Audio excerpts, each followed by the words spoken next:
It has been months since we last sat down to do a budget video on my Vote with My Dollar series, and I am so sorry about that. Last you heard from me, I made my final payment on my student loans in May, beginning of June, and then I had some health issues, some traveling, and then our dog Pepper has been sick for a bit. My husband is also a high school teacher, so he usually gets off for July and August, so I usually take more of a non-traditional working route. Sometimes I work the weekends, but not during the week. Sometimes I work during the week, not the weekends. I am finally getting back to somewhat normal, so it's nice to sit down and show you where my money went. I'm Maria. I share all about conscious consumption and sustainability. Go ahead and hit that subscribe button if you haven't already, and like this video if you want to keep seeing Vote with My Dollar content. I use likes to determine what I should keep making content on. If you're new here, I have been voting with my dollar since January 20th. It's kind of a low buy, no buy, underconsumption, project pan challenge. I was really disappointed about the election and I wanted to do something that I felt would make a difference. So I decided to vote with my dollar and really live by my values of underconsumption and minimalism-ish. I wanted to stop over consuming. I wanted to save enough financially that I could pay off my student loans and feel like I'm in a really solid financial spot. I wanted to max out my retirement accounts and continue with no consumer debt. I set a whole list of rules and exceptions that if you've been here before, you've seen many times. It's probably a good time to go over them though, because they have changed since the beginning of the year. I'll also share what I have stuck to in general and what I have not. First on the list, no new tech unless the essentials are unfixable. For tech, I consider my phone, my computer, iPad, any sort of gear that I use for my job. I stuck to this mostly. I did buy this wireless mic set in the beginning of the year, and I have definitely used them enough for it to be a good purchase. Next up, no new makeup, skincare, or toiletries unless I'm out or almost out. I have stuck to this 100%. I have only purchased what I'm out of at my local refill store. I have also gotten a lot of PR recently that has replenished the stock that I was running low on, so that definitely helps, but I did not buy any of that. No new clothes or shoes or no new fast fashion. I stuck to this for the most part. I needed a dress and shoes for my brother's wedding in July that had to fit a very specific color palette. Those are the only new shoes and clothes that I've purchased. I am at a point where I do need to replace the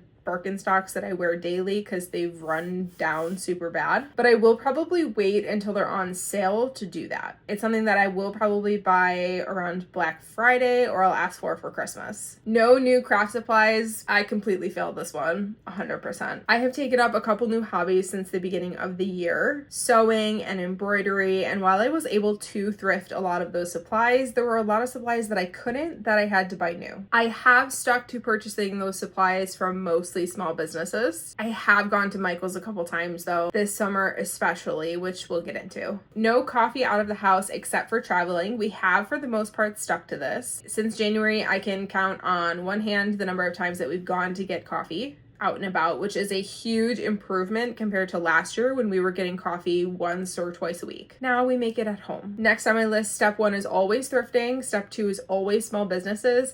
I have not stuck to this one exactly in that order. Often now I'll go to a small business for something, even if I think I might be able to thrift it. For example, I can go to the secondhand store in Rochester and get fabric, but I can also go to a really close small shop that is just sewing and fabric that is locally owned. I'm gonna go to the locally owned first instead of driving an hour out to a secondhand Rochester thrift store. So I changed this one to thrifting or small businesses first, and then if I really need something, I'll go and get it from a big box store, which is few and far between. I've been very resourceful in finding stores that I can buy things from that are here local. Next, no Amazon, no Prime. Again, is the same thing with coffee. There have been a few things that I really couldn't get anywhere else that I needed to get on Amazon, or that it truly just did not make financial sense to buy elsewhere. Again, I've placed very few orders on Amazon since the beginning of the year, so I'm pretty happy with that considering last year I relied on Amazon. No new decor, kitchenware, candles, or plants. I stuck to this pretty well except for plants. We had quite a few plant shopping sprees.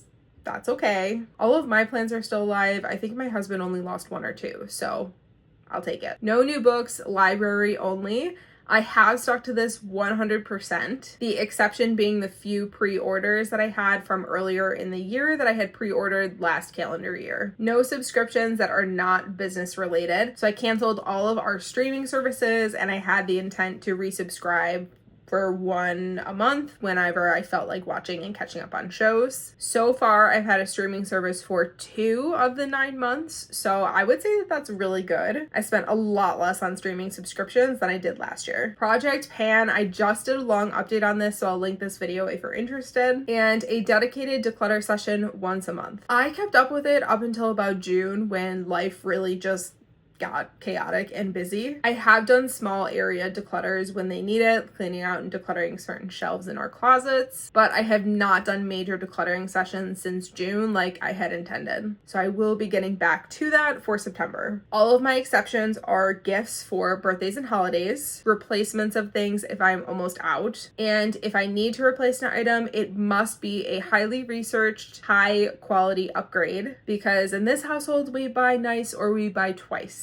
Aside from that, I do have a no limit thrifting list where I can go thrifting once a month, and I can buy anything that's on my no limit thrift list. No limit. You may hear no limit thrift list and think, wow, that's unsustainable, but that is not the case. I've actually only thrifted a handful of times since the beginning of the year. Most of when my friend was up in July and we did like a thrift shop tour of this area and where we went to college. So we went to like 8 or 9 thrift stores during that time. But you may hear no limit thrift list and think, wow, she must be thrifting once a week and getting her shopping fix there and just over consuming at thrift stores instead. That is not the case. I use the no limit thrift list to give me exceptions for some of those items that I need and have been looking for. And it gives me like a little bit of a shopping outlet that's a bit more sustainable. Also, I just like thrifting. Thrifting is fun. If I ever feel like I'm abusing this no limit thrift list, or that like it does become just another outlet to overconsume, then I will be changing this rule. Now that we've gone over the vote with my dollar list, let's chat how I did this summer. I usually break down every single category and every single purchase, but if I did that for these 3 months, we would be here for a full hour. So we're just gonna do a quick update on the typical expenses, and we'll break down some of the non-typical ones. Hopefully you're not here for an hour. Disclaimer, because some people don't like hearing the actual numbers. If you are triggered talking about finances, it's time to scroll away and go to a different video. I will be going in depth with the exact numbers of what I'm spending. I think it's important to share actual numbers, but I do understand if that triggers you or if it's bothersome, so that's okay, and I will see you next time.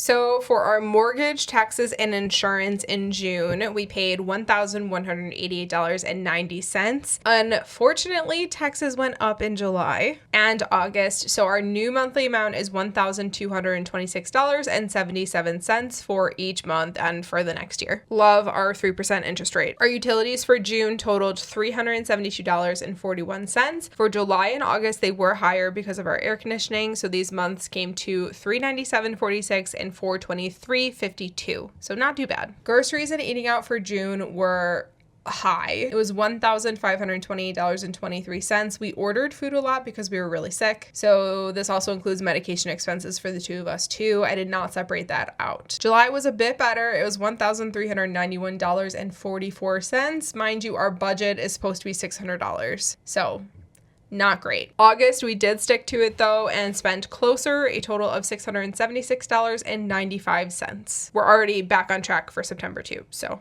everything else requires a little bit bigger of a breakdown. In July and August, we finished our basement renovation completely. It looks amazing. It's no longer a dark dungeon, and that came with the price tag of $1,563.74. Expensive, but so worth it. I did not calculate how much we spent on the entire basement renovation. If I had to guess, it was probably somewhere around $10,000. Again, expensive, but worth it. In July, we traveled to Florida for my brother's wedding. We spent a total of $1,139.67 on everything but the flights and rental car, which we bought in March. So this total included food, hotels, souvenirs, tickets, gas, random odds and ends, etc. Pretty solid, pretty good for traveling. We also did have to board our dog and pay our friends to watch our cats. So that came to a total of $568.05 for July. We also restocked pet food in June for $239.06. August was our yearly vet visit for all of our children, which was a whopping $870.15. No, we can't get pet insurance because we have a tendency to rescue chronically ill animals. insurance. So we can't get pet insurance. So we just end up paying out of pocket. It hurts a little bit every summer. We may reevaluate pet insurance for Pepper, who is not chronically ill, because sneak peek into September, we have already paid over $3,000 for an emergency vet visit because she had all of the symptoms of an intestinal blockage. And with her being a lab, it was crucial that we made sure that she hadn't eaten something that got stuck in her digestive system, because that would require emergency surgery to remove it and repair damage. So it did end up requiring x-rays, ultrasound, blood work, IV fluids, nausea, and pain injections over the span of about 6 hours. Turns out she did not eat some foreign body that caused a blockage, which is great because emergency surgery would have cost 3 times as much. It also would have been horrible for her. The conclusion they came to is that hopefully she has some sort of temporary gastrointestinal issue and needed lots of medication for it. Fingers crossed she is kind of back to eating normally again and recovering, so fingers crossed that it was temporary. We also spent a total of $352.76 on gifts this summer and $139.15 on alcohol. Our house purchases were a lot in June, $1,012.34, because we spent $820 on the Switch 2, games and accessories too. That's where most of it went to. The rest was spent at Lowe's doing a few home improvement projects. In July, our house purchases included a Switch game and a trip to Michael's to get some craft supplies and some decor for my husband's classroom. That was a total of $342.37. In August, in our house purchases category, it totaled $343.06. We are in the process of getting our home ready to sell, so it included lots of odds and ends like a wall doorbell cover, new fence post covers, things like that. So all in all, it's not too bad. Moving on to personal expenses, because my husband and I do have combined accounts, but we also have personal accounts, mostly because I don't feel like going to the bank to close accounts and then also having to reroute all of the direct payments. Anyways, my best friend came to visit in July for 5 days. I spent a total of $498.36 on thrifting, mostly clothing and craft supplies. We went to several thrift stores locally and then in Oswego and on our way to Oswego, which is where we went to college. It was a lot of fun. Then I spent $20.20 on books, ebooks, and one physical book. I spent $27.65 on coffee over those 3 months. Not good because I had been really good about not buying coffee at all, but still better than last year. I spent $83.17 on gifts, $6.51 each month on my Oura Ring subscription, $189.01 on gas over 3 months, $98.16 on allergy appointments, $45 on doctor copays, and $15.98 on medication. Those essential expenses. I also contributed $3,000 to my 2025 Roth IRA. I plan to max that out in November. My goal is to have nothing that I have to contribute next year to this year's Roth IRA. I did do a subscription for Disney Plus and Hulu for 1 month, which was a total of $19.99. Now my category of shame: hobbies. I have really been trying to focus on hobbies instead of scrolling because I've gotten really bad with just sitting in bed scrolling. So I've been trying to pick up hobbies that have nothing to do with the internet. I've picked up crochet again. I started embroidering, and I've recently started sewing. Over the 3 months, I spent a total of $1,498.59 on supplies. Adding this up was a big wake-up call for me because I didn't realize over those 3 months that that's how much I was spending on sewing and embroidery and all of the supplies. So I will definitely be working to keep it in check because I truly don't need to spend $500 a month on supplies for crafts. I truly don't. My mom is a sewer. She has a huge collection of fabric that I can sew from, as well as any pattern I could ever want or need. I have now a huge stock of embroidery floss and white fabric and hoops. I don't need to buy anything else. So hopefully next month this will go down a lot. I'm thinking of setting myself a $75 budget every month on craft supplies because I have to set myself a number If I don't, I will overspend. So I'm thinking $75 to $100. Okay, business expenses. I have been so good this summer about not buying things. It's been great. I have spent the typical amount on subscriptions, software, postage, packaging, and materials, so there's really nothing to share there. For content supplies, I did buy a lot of gardening things in June for content. I spent $434.53, higher than I would have liked considering we're moving in less than a year, but some of it is stuff that we will end up taking with us, so it's fine. My last purchase to report is something for the kitchen. I truly did not need anything kitchen-wise, but I ordered a cast iron cauldron and a snake pot for my husband for a total of $129.98. Quite a lot more than what I needed to spend, but it was not an impulse purchase. I have been talking about getting a cast iron cauldron for a long time. I really wanted to get one last year, but I held off and then I regretted holding off. So I said this year I'm getting one. So I'm glad that I finally did get ready for all of the fall soups in a cauldron, and hopefully it ships soon. It hasn't yet. I think because the snake pot was a pre-order, but I'm really hoping that the cauldron ships sooner. That's the gist. I didn't go super in depth as I previously have in prior month updates, purely because it would have been an hour-long update. And I don't know how I could hold your attention for an entire hour talking about money. Let me know if you still want monthly in-depth financial updates. I hope they're somewhat helpful to see how somebody who's trying to work through overconsumption is spending their money. And my goal is to show that I may fail in categories like craft supplies, but I'm doing better than I was last year. I'm not pushing for perfection. I'm just pushing for better. Doing these updates really helps to hold me accountable. And I have said the entire time that hyper tracking my finances has really helped to get my spending under control. So if these are helpful for you, be sure to hit that subscribe button so you don't miss any other updates, and like this video so I know to keep doing these updates. I'm pretty happy with how my Vote with My Dollar challenge has been going this year. I definitely see an improvement in spending as long as we put that craft supplies category on the side. Otherwise, I feel like I'm not buying a lot of useless stuff like I did last year. And I'm also definitely putting my money where my mouth is and shopping at small businesses instead of Amazon or Target. So I've definitely seen big improvements there. If you're doing a challenge like this or any sort of underconsumption challenge, let me know how you're doing.